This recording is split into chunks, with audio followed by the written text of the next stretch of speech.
The crash happened at an intersection I used every day. I was driving home to my newborn. The light was green. A truck hit my side without slowing. Metal crushed in. Glass flew. Then everything went black. I woke up in an ambulance. Pain ran through my leg and into my hip. My shoulder felt wrong, like it was not attached the way it should be. Breathing hurt. I could not move without shaking. I kept asking about my baby. No one answered that question. At the hospital, the injuries were explained quickly. My thigh bone was broken. My shoulder was dislocated. Several ribs were cracked. Surgery was needed. Walking would not happen for weeks. Caring for an infant alone would not be possible. My baby was 7 weeks old. She needed feeding, holding, and constant care. I could not even lift myself in the bed. Panic set in when I realized my body had failed at the worst time. I called my husband first. He answered immediately. He was 40 minutes away. He said he was coming. He said he would bring our baby. He said work did not matter right now. The numbers followed soon after. He could only take 5 days off. After that, he had to return to work or lose his job. We had a mortgage. We had limited savings. There was no extra help lined up. From the hospital bed, I made the second call. My mother-in-law answered from a crowded place. Music and voices filled the background. I explained the accident. I explained the surgery. I explained that I could not walk or care for the baby alone. I asked for 1 week of help. She was about to board a cruise. It had been planned for months. Canceling was not an option. The timing was unfortunate. I said I could not stand. I said the baby needed care. Her response was short and final. I would have to figure it out. The call ended. My husband arrived at the hospital before sunset. He was holding our baby against his chest. His face looked tight and pale. He had driven too fast to get there. I could tell.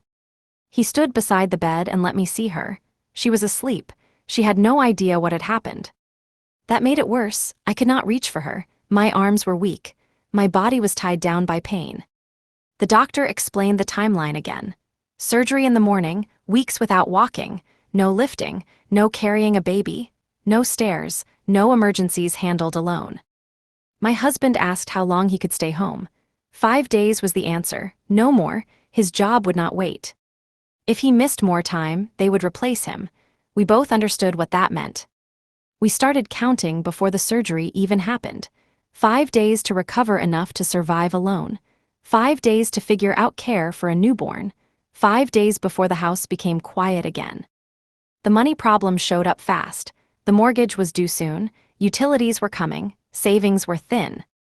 Paid help cost more than we could afford. Every option felt like a dead end. That night, after he took the baby home, I stayed awake in the hospital bed. Machines beeped. Pain medication blurred the edges of the room. One stared at the ceiling and tried to plan. I made calls no one answered. I searched for help I could not afford. Every solution came with a price we could not pay. The next morning, they wheeled me into surgery. As they rolled me down the hall, I kept thinking about the same thing. Not the pain, not the metal they would put in my leg. I kept thinking about what would happen after day 5. Because after that, I would be alone in that house with a baby I could not carry. And no one was coming. The surgery was finished, but nothing felt fixed. Metal held my leg together. Pain stayed sharp even with medication. Sitting up required help. Standing was not an option. My body felt useless. During those 5 days, my husband carried everything. He fed the baby. He changed her. He cooked and cleaned. He slept in short pieces. I watched him move through the room like someone underwater, slow and exhausted. Every night we talked quietly. We went over the same numbers, the same deadlines.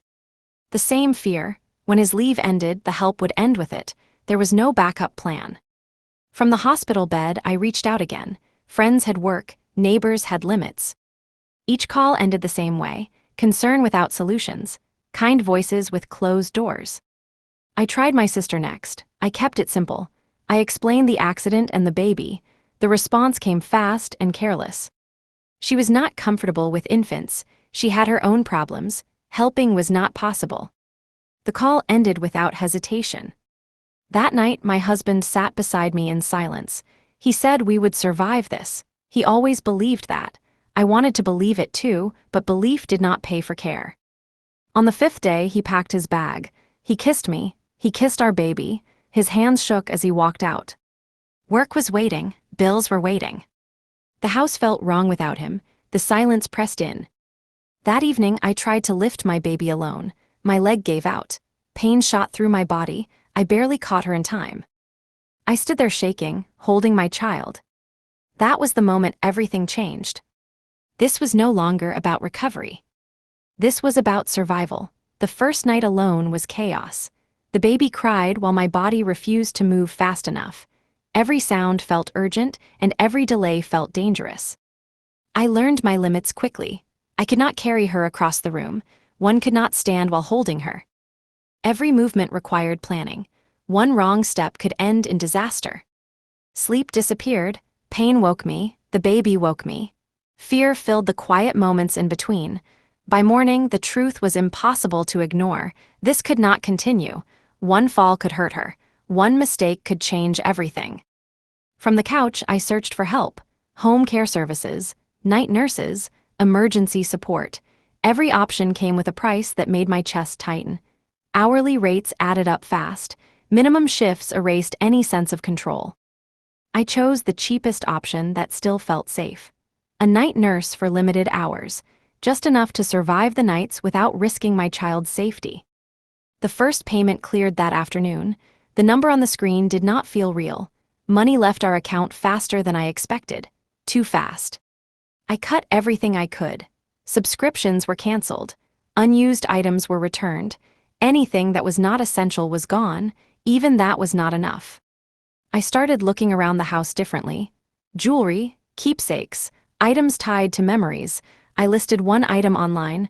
Someone replied almost immediately. Cash pickup, same day.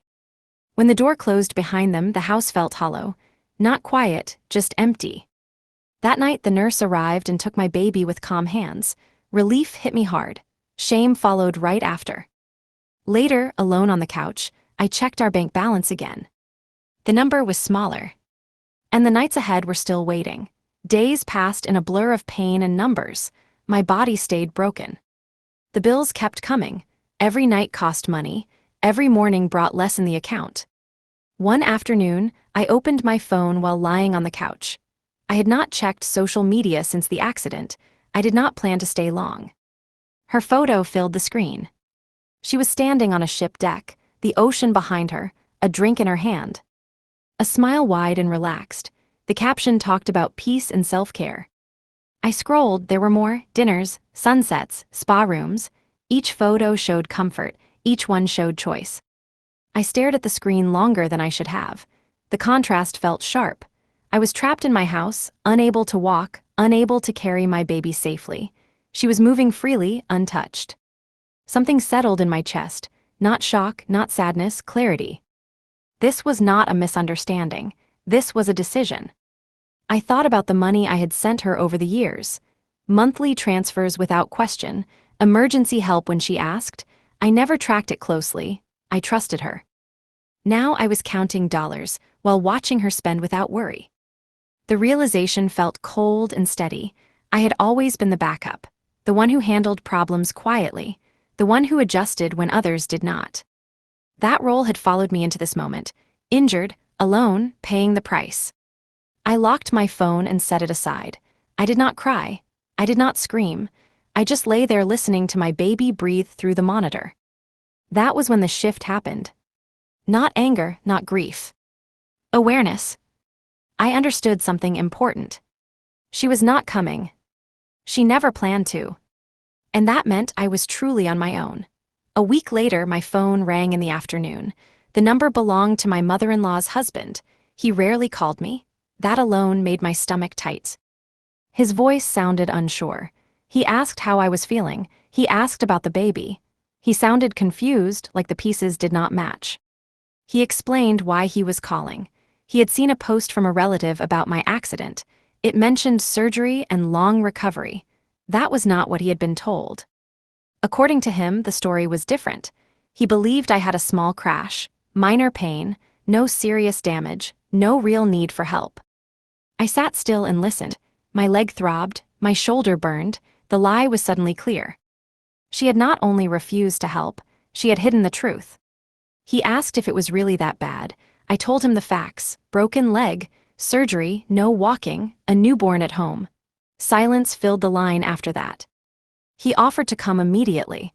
He said he could drive down that evening. He sounded embarrassed and angry, not at me. I refused the offer, not out of pride, not out of kindness. I understood something important in that moment. This mess was not his responsibility. After the call ended, I stared at the wall for a long time. The lie changed everything. This was no longer neglect. This was control. She had built a version of events where she looked reasonable. A version where she was not the person who walked away. That night I replayed the call in my head, not his words, hers, the ones she never said. The truth was heavy but clean. She had chosen comfort. She had chosen silence. And she had chosen to rewrite the story to protect herself. I did not know yet what I would do with that knowledge. But I knew I would not forget it. 2 days after that call, someone asked to see me in person. It was my aunt. She rarely visited without a reason. When she arrived, she looked tense, like she had been holding something back for a long time. She sat down slowly and placed a folder on the table beside my couch. She did not open it right away.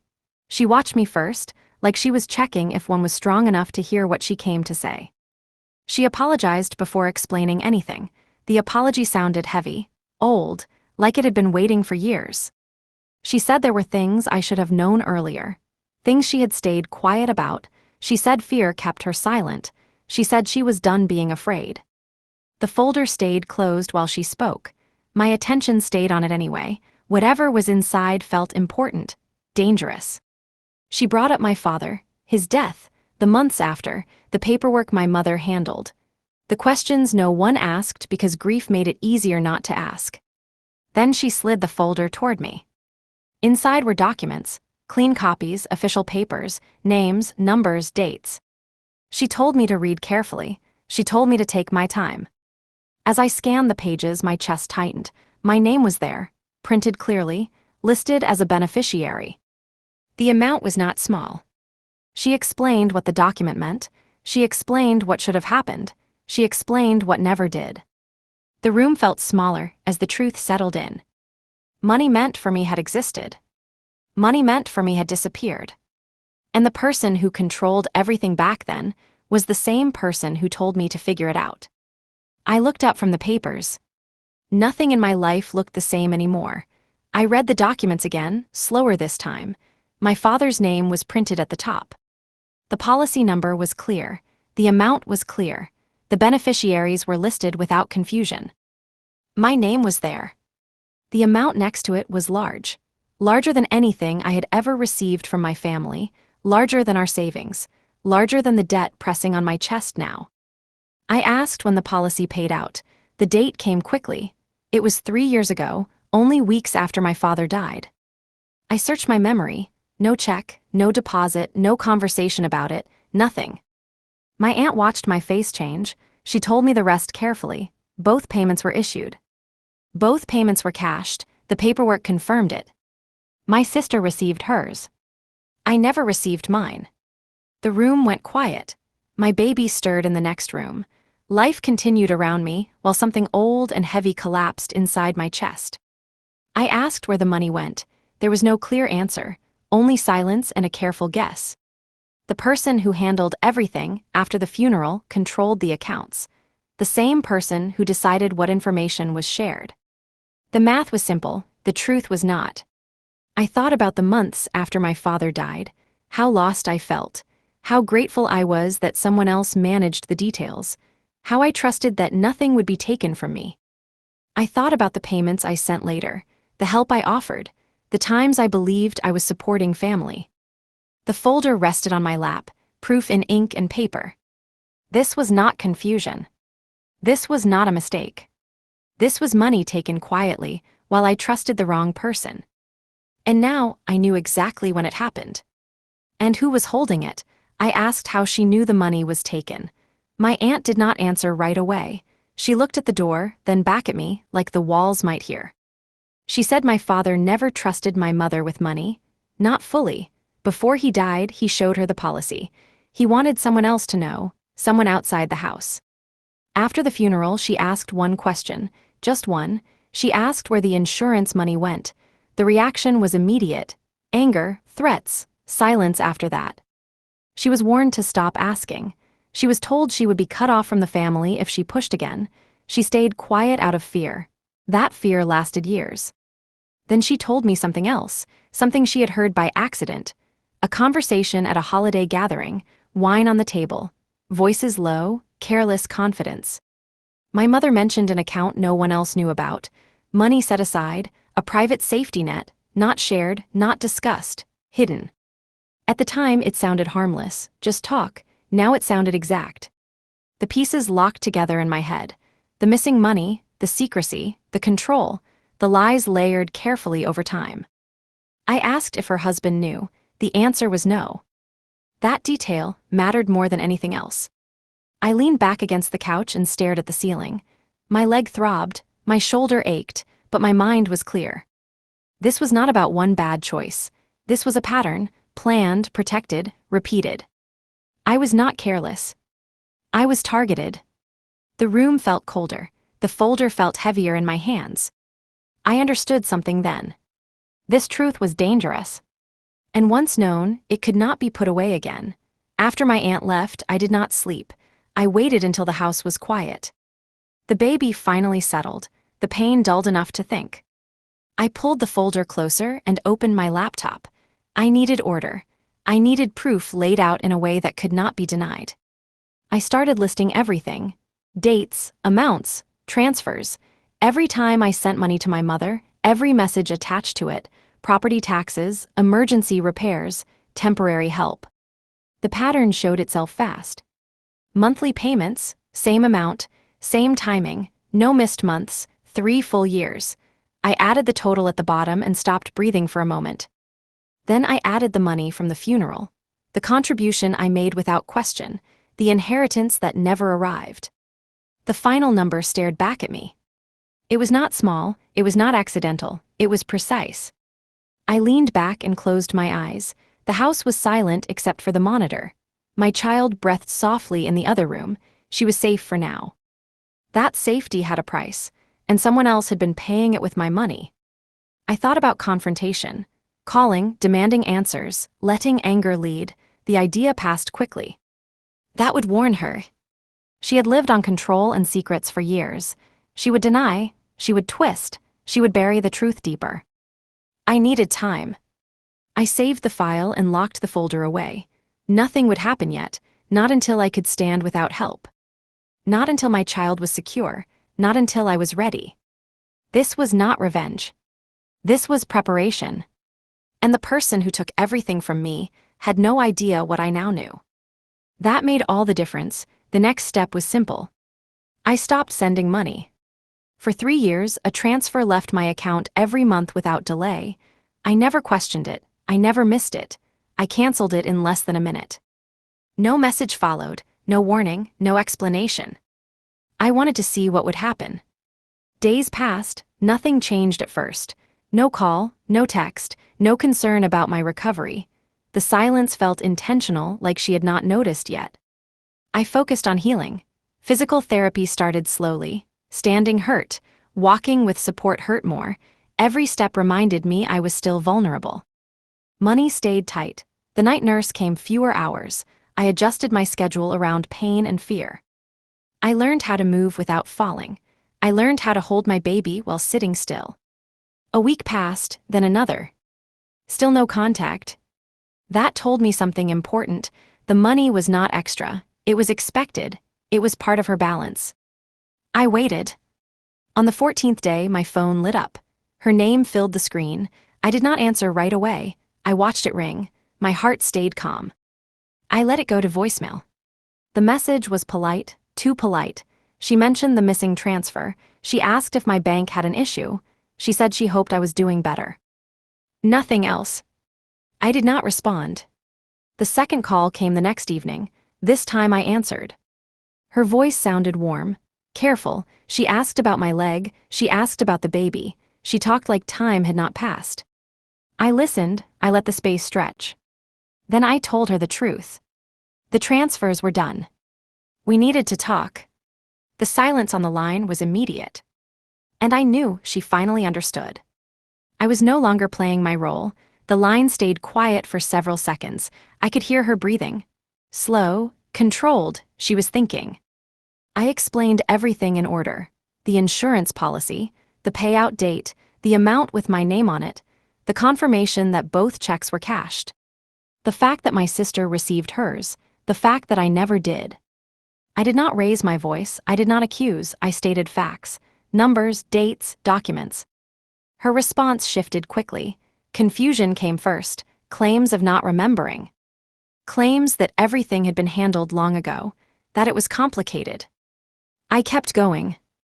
I mentioned the funeral costs, the exact amount, the money I personally contributed, the difference that could not be explained away. The tone on the line changed. Defensiveness replaced confusion. Excuses followed. Vague references to accounts and expenses that did not exist on paper. I brought up the monthly payments, the reason she gave for them, the pattern that matched my sister's debts. I did not ask a question. I let the silence answer for her. Then I mentioned the account her husband did not know about. The silence this time was different. No breathing, no movement, just empty space. I told her what would happen next. She had 30 days, one amount, no negotiations. If the money arrived, nothing else would move forward. If it did not, I would take the next step. She reacted with anger. Accusations followed, claims of betrayal, claims that I was tearing the family apart. I did not respond to any of it. I repeated the deadline once. Then I ended the call. My hands shook when the phone left my ear, not from fear, from the weight of what had just shifted. For the first time in my life, I had not backed down. And she knew it. After the call ended, the house felt still. No noise from outside, no messages on my phone, just the sound of my baby breathing through the monitor. I marked the deadline on the calendar. 30 days, a clear end. Until then, nothing else would be said. The days moved slowly. Physical therapy pushed my body harder, walking improved, pain stayed. I focused on routines, feeding, sleeping, holding my child safely. Money stayed tight, every expense was planned, every purchase was weighed. I refused help that came with questions. No calls came from her, no texts, no attempts to explain. The silence felt deliberate, like she was deciding her next move. Halfway through the month, my sister called. Her voice was sharp. She asked why I stopped helping. She said things were difficult. She said family should support each other. I ended the call quickly. I did not explain. I did not defend myself. That night, I checked my bank account again. Nothing had changed. I started preparing for the next step. One gathered documents. I saved messages. I wrote down timelines. Everything was organized and ready. The closer the deadline came, the calmer I felt. The fear had already passed. Only certainty remained. 2 days before the deadline, my phone rang late at night. Her number appeared again. I let it ring. A voicemail followed. Her voice sounded smaller, tired. She asked if there was still time. She asked if we could talk again. I did not respond. On the final day, the mail arrived late. I watched from the window as the truck stopped. An envelope slid into the box. I waited until evening to open it. Inside was a check. The amount was exact. No apology, no explanation, just money. And I knew this was not the end. I stared at the check for a long time. The paper felt thin. The number felt heavy. It matched the amount I demanded, not $1 more, not $1 less. There was a note inside the envelope, 3 short lines. The money was always meant for me. There had been a delay. She hoped we could move past this. Nothing in the note admitted what happened. Nothing took responsibility. It was written to erase the past, not fix it. I deposited the check the next morning. I watched the confirmation appear on my phone. The balance changed. The threat of losing everything eased slightly. I did not feel relief. I felt closure without warmth. I moved the money immediately. It did not sit in my account. It did not wait. It went somewhere safe. Somewhere she could never touch again. That afternoon, I did not receive a call. No thank you, no apology, no explanation. The silence returned. 3 days later, another call came, not from her, from her husband. He sounded calm but strained. He asked a direct question. He had seen a large withdrawal. The name on the check was mine. The explanation he received did not match the paperwork. He wanted the truth. I told him enough to point him in the right direction. I told him to ask about the insurance policy. I told him to ask about accounts he did not know existed. He did not argue, he did not defend her. He thanked me and ended the call. That night I sat on the couch holding my baby. The house felt steady, quiet, protected. I knew what would come next, not peace, not forgiveness. Exposure. And once that started, there would be no way to stop it. The fallout moved fast. I did not see it directly. I heard it through gaps and pauses. Her husband called again 2 days later. His voice sounded different. Lower, controlled. He said he had asked questions. He said the answers did not line up. Bank statements told a different story. He found the account. It was not small, it was not recent. It had existed for years. Money moved in and out without his knowledge. The source was now clear. He did not ask me to explain further. He already knew enough. That evening, messages started appearing. Missed calls, voicemails left and deleted, numbers one recognized but did not answer. My sister sent a long text. She blamed me. She said I had ruined everything. She said I was selfish.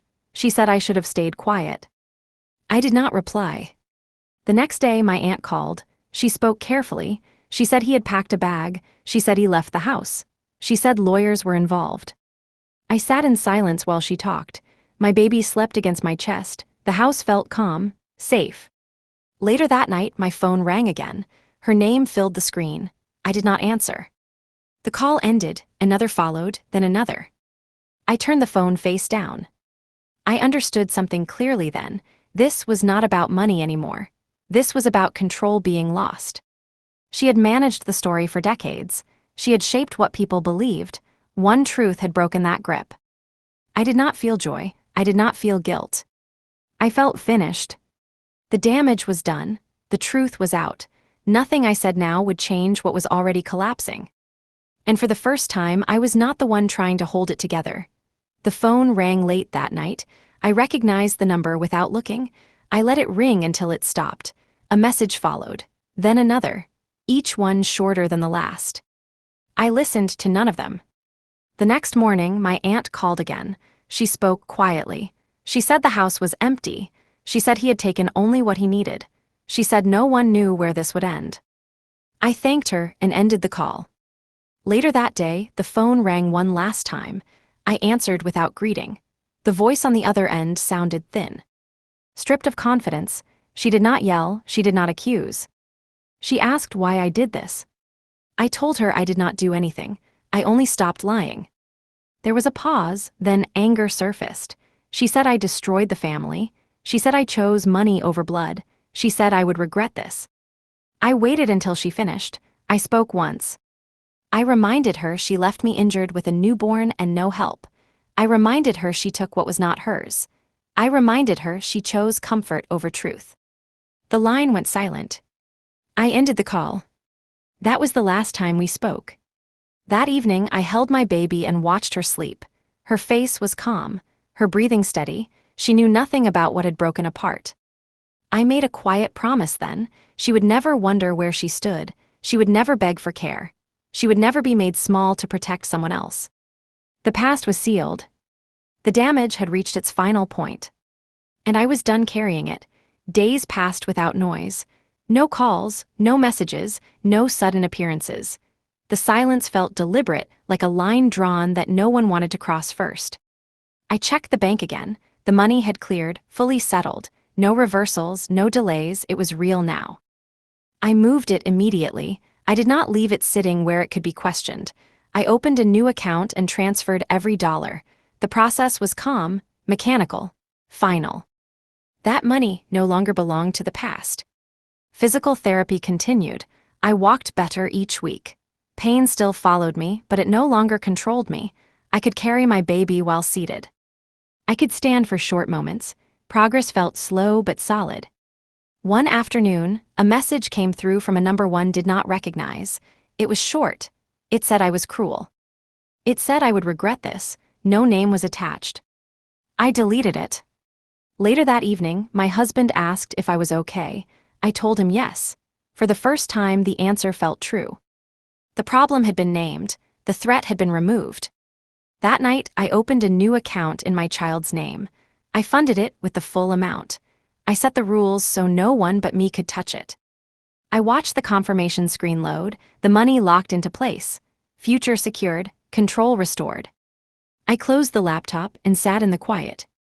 The fear that had followed me for weeks was gone, not replaced by happiness, replaced by certainty. The story she built had collapsed. The truth stood without me defending it. Whatever came next would not involve me cleaning up the damage. That chapter was closed. And this time, it stayed that way. The quiet did not last. One afternoon, while my baby slept, my phone rang again. The number was unfamiliar. Same area code. Same place I had cut off. I answered without speaking. Her husband was on the line. His voice sounded tired. Not angry, just worn down.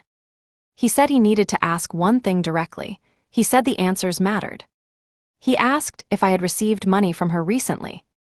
I told the truth. I said yes. I said it was inheritance money that never reached me. I said I had documents. I said the amount matched exactly. There was a long pause. I could hear him breathing. Slow, heavy, like someone realizing the ground under them was never solid. He asked why she told him it was for my sister. He asked why the account existed. He asked why nothing matched. I did not explain further. I told him where to look. I told him what questions to ask. I told him I was done hiding. He thanked me. His voice cracked once before the call ended. That night, my phone stayed silent. No messages followed. No reactions came immediately. The next morning, my aunt called. Her voice was low. She said he had moved out. She said papers were being prepared. She said the truth had spread faster than expected. I sat still while she spoke. My baby played on the floor nearby, safe, unaware. Later that day, a message came from my sister. One sentence, full of anger, full of blame. I deleted it without reading it twice. The story was no longer mine to manage. The truth had reached the people it needed to reach. And whatever burned next would do so without me standing in the fire. The fallout spread without my help. Family members started calling each other. Stories did not match. Questions stayed unanswered. The version she controlled began to crack. I stayed quiet. I did not explain myself. I did not defend my choices. Anyone who wanted the truth could find it on their own. One evening, my aunt called again. Her voice sounded steadier this time. She said the house was being sold. She said accounts were frozen. She said lawyers were sorting through years of records. That meant everything was exposed now, not just my inheritance, all of it. I felt no relief, only distance. Later that night, my sister called. I answered once. She accused me of destroying her life. She said I took something that did not belong to me. She said I should have stayed quiet like before. I ended the call without responding. The next day, a message came from my mother. Just one line. She said I would regret this forever. I deleted it. My body continued healing. I walked without support for short distances. I could lift my baby carefully. The house felt stable again. One afternoon, I stood in the doorway holding my child and realized something important. The fear that controlled me for years was gone. The need to explain myself was gone. They no longer had access to my life. That night, my husband asked if I wanted to talk about it. I told him there was nothing left to say. The story had ended where it needed to. The damage was complete, the truth was out, silence followed. And for the first time, silence felt safe. Time moved forward without permission. My body healed. Slowly, pain faded into memory. I walked without help. I carried my baby without fear. The house felt different. Lighter. Quiet in a way that did not press down on me. No more waiting for calls. No more bracing for demands. I stopped checking for updates. I did not ask how things ended for them. Whatever happened was no longer mine to manage. The money stayed where I put it, locked away for my child, untouchable, safe. It would never be used to fix someone else's mistakes. I changed my number. One blocked the old ones. I closed the door fully this time. One evening, I sat on the floor with my baby and watched her learn to crawl. She laughed when she fell and tried again. She trusted the ground. She trusted me. That mattered more than anything that was lost. I thought about the moment in the hospital. The call, the refusal, the words that forced everything into motion. They no longer hurt. They explained. What broke me also freed me. I did not win anything. I reclaimed it.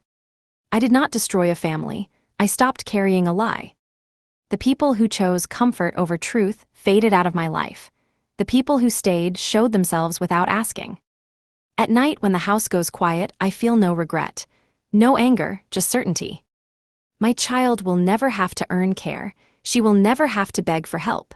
She will never be told to figure it out alone. That cycle ended with me. And nothing they do after this can change that. You have reached the end of the text.